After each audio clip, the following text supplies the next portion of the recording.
Here is the 2024 Subaru Impreza RS in magnetite gray pearl. This is the 6th generation. The RS is inspired by the 90s edition, bringing the rally sport heritage with the Crosstrek engine powertrain. However, the RS gets 30 horsepower more and 33 pound-feet of torque more.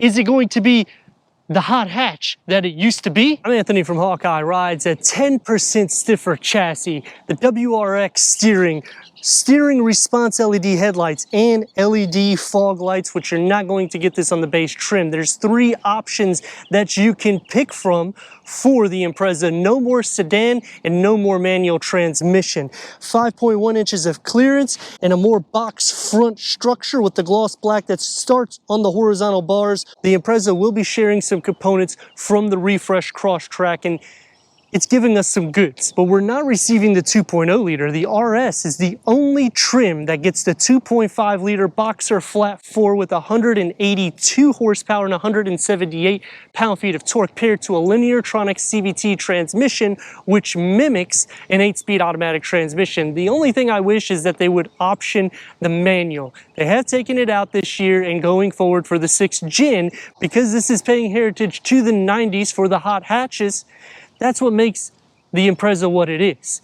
18-inch gloss alloy wheels. Standard is a 16-inch wheel. 27 mpgs for the city, 34 mpgs for the highway. So it's going to sip fuel, and the gloss black elements come on the lower skirt, RS badging, side view mirrors, and everything's black around the side windows. Vehicle dynamic control, traction control, symmetrical all-wheel drive, and 4-wheel independent suspension, which makes this hot hatch the best for the dynamics that the suspension layout has, and making it a little bit more unique. In comparing this against rivals, the only vehicle that will stand in class compared to this would be the Mazda 3 hatchback, which you would want to option the turbo. You're going to spend more money, and you're not getting a 4-wheel independent suspension. You get a torsion beam in the rear. So dynamically speaking, this is going to be better on a rural road, and if you want to do a little bit of corners. It's not going to be a track-driven vehicle, nor is the Honda or Toyota.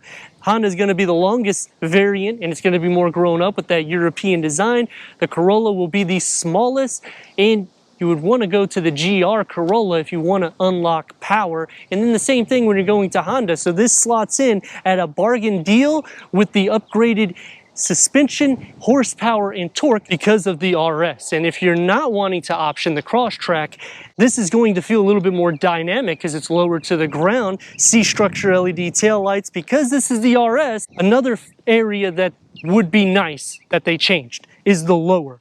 Putting some exhaust outlets because it's the RS, and to change it a little bit more so than the Crosstrek with a 180-degree reverse camera. Quick release going into 20.4 cubic feet of storage. You get a bottle holder on both sides and maybe some pins or something of that nature. Underneath the floor gets a little bit of storage, but no spare tire. Split fold the rear bench to give us pretty much the best cargo at 56 cubic feet of storage. It's not going to be a flat floor, so you have about a couple inches here.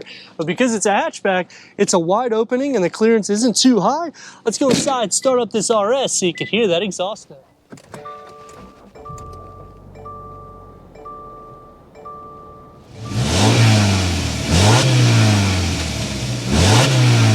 Because we have option 14, 10-way power seat adjustment for the driver, heated front seats with blind spot detection, rear cross traffic alert, automatic emergency steering, and the moonroof. Headroom and legroom, stained steel pedals, and you would expect that for the Rally Sport Edition.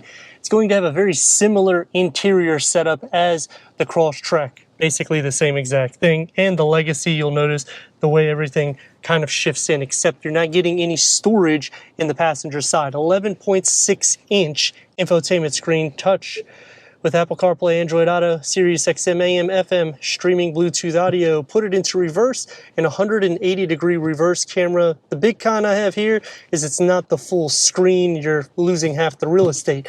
Dual climate control settings, QI wireless charging pad, USB, gloss black around the shifter that gets the contrast stitching, and the key fob for the new Impreza. 12 volt is going to be tucked back here with another little storage area opening up into a deep storage pocket.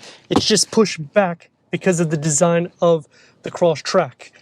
The steering wheel is multi-function with adaptive cruise control, lane keep assist, paddle shifts, 4.2 informational display for the driver that can go through an array of information, including the SI driving mode. Auto dimming rear view mirror, and the eyesight is kind of close, but it's still a little bit carved out for you right here so you can fit your hands inside. The door is going to get that gray texture that goes into the dash. It's going to be soft to touch, and then it changes into the leatherette. One touch up and down for the front windows, Harman Kardon sound system, and a medium-sized storage pocket with the beverage holder carved out. For the back seats, you sit up higher than the front by probably about 4 to 6 inches, but headroom is still good. Same thing with leg space, except no storage behind the driver's seat, only the passenger seat.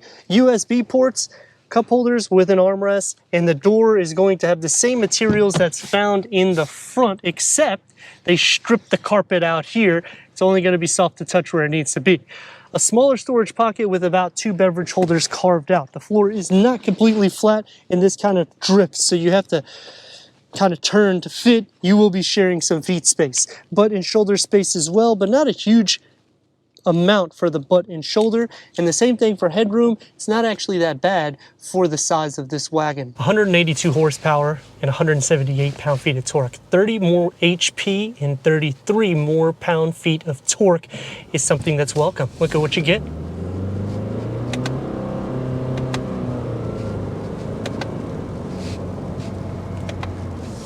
And to see some of the dynamics.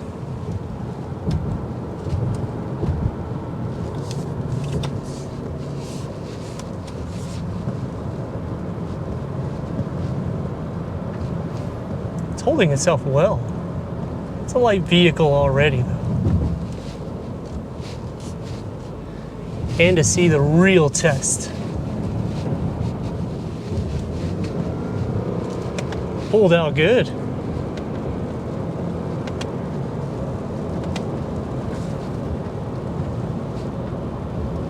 It's a large windscreen, so that helps. You sit a little low to the ground, but I'm all right with that because it's a hatch. Always have somebody pull out in front of you. That's not going to be a big deal for us.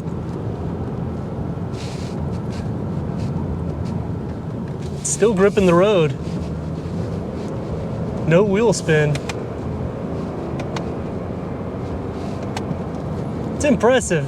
It's not the fastest variant, but it is impressive.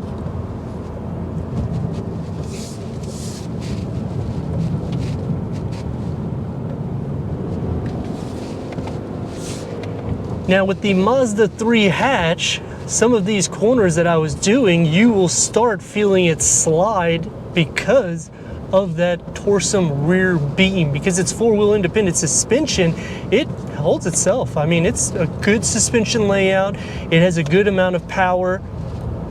Not a huge fan of the CVT transmission, but this is the way Subaru's going.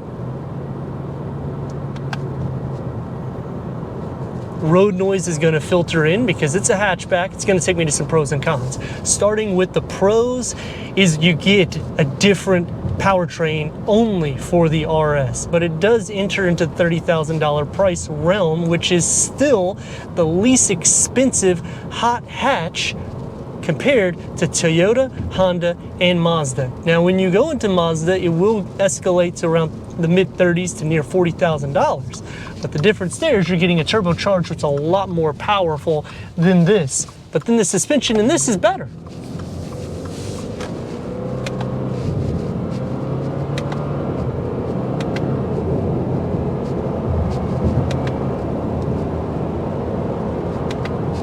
And that's our 0 to 60. So it's going to take quite a bit of time. You're going to feel some of the imperfections in the road. It's not going to be as smooth as the Crosstrek, but you're going to have pretty much the same amenities in the interior and cargo capacity, which is a nice change because maybe you just don't want an SUV.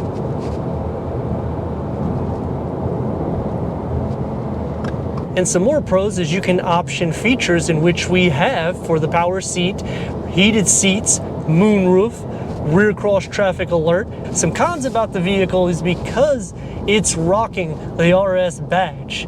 I would like to see over 200 horsepower, because comparing it to the Mazda 3 hatchback, that even the base trim is going to have more horsepower and it's going to feel a little bit more alive than this. A lot of that also is derived because it's a 6-speed automatic transmission instead of a linear-tronic CVT transmission.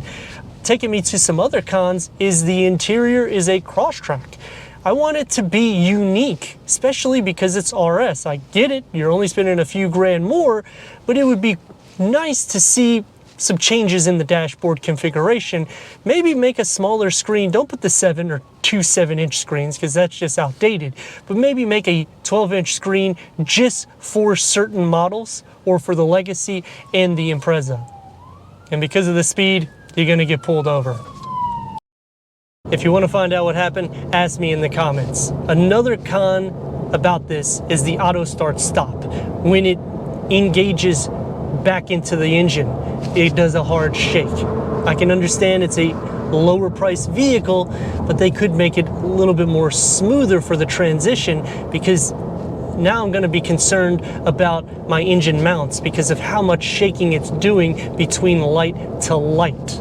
Another pro about the vehicle is the adaptive cruise control and lane keep assist. It goes more than 0.3 miles, in which you don't have to be fully engaged. But if you take your eyes off the screen immediately, the Subaru will let you know to pay attention to what you're doing. So the eyesight works great, and the whole vehicle is watching you for safety, which Subaru is known for safety anyways. I like that they have changed and made it what it should be for the styling on the exterior. I just wish they would have made the bigger change underneath the hood so it would represent that RS badging. But let me know your thoughts in the comments. And if you're new to the channel, consider subscribing. Check out the next video, merchandise website and Instagram. Leave a comment and a like. And I'd like to thank Subaru of Wesley Chapel for giving us this 2024 Subaru Impreza RS for our car review. Now watch the auto start stop. You see, it's shaking the cameras.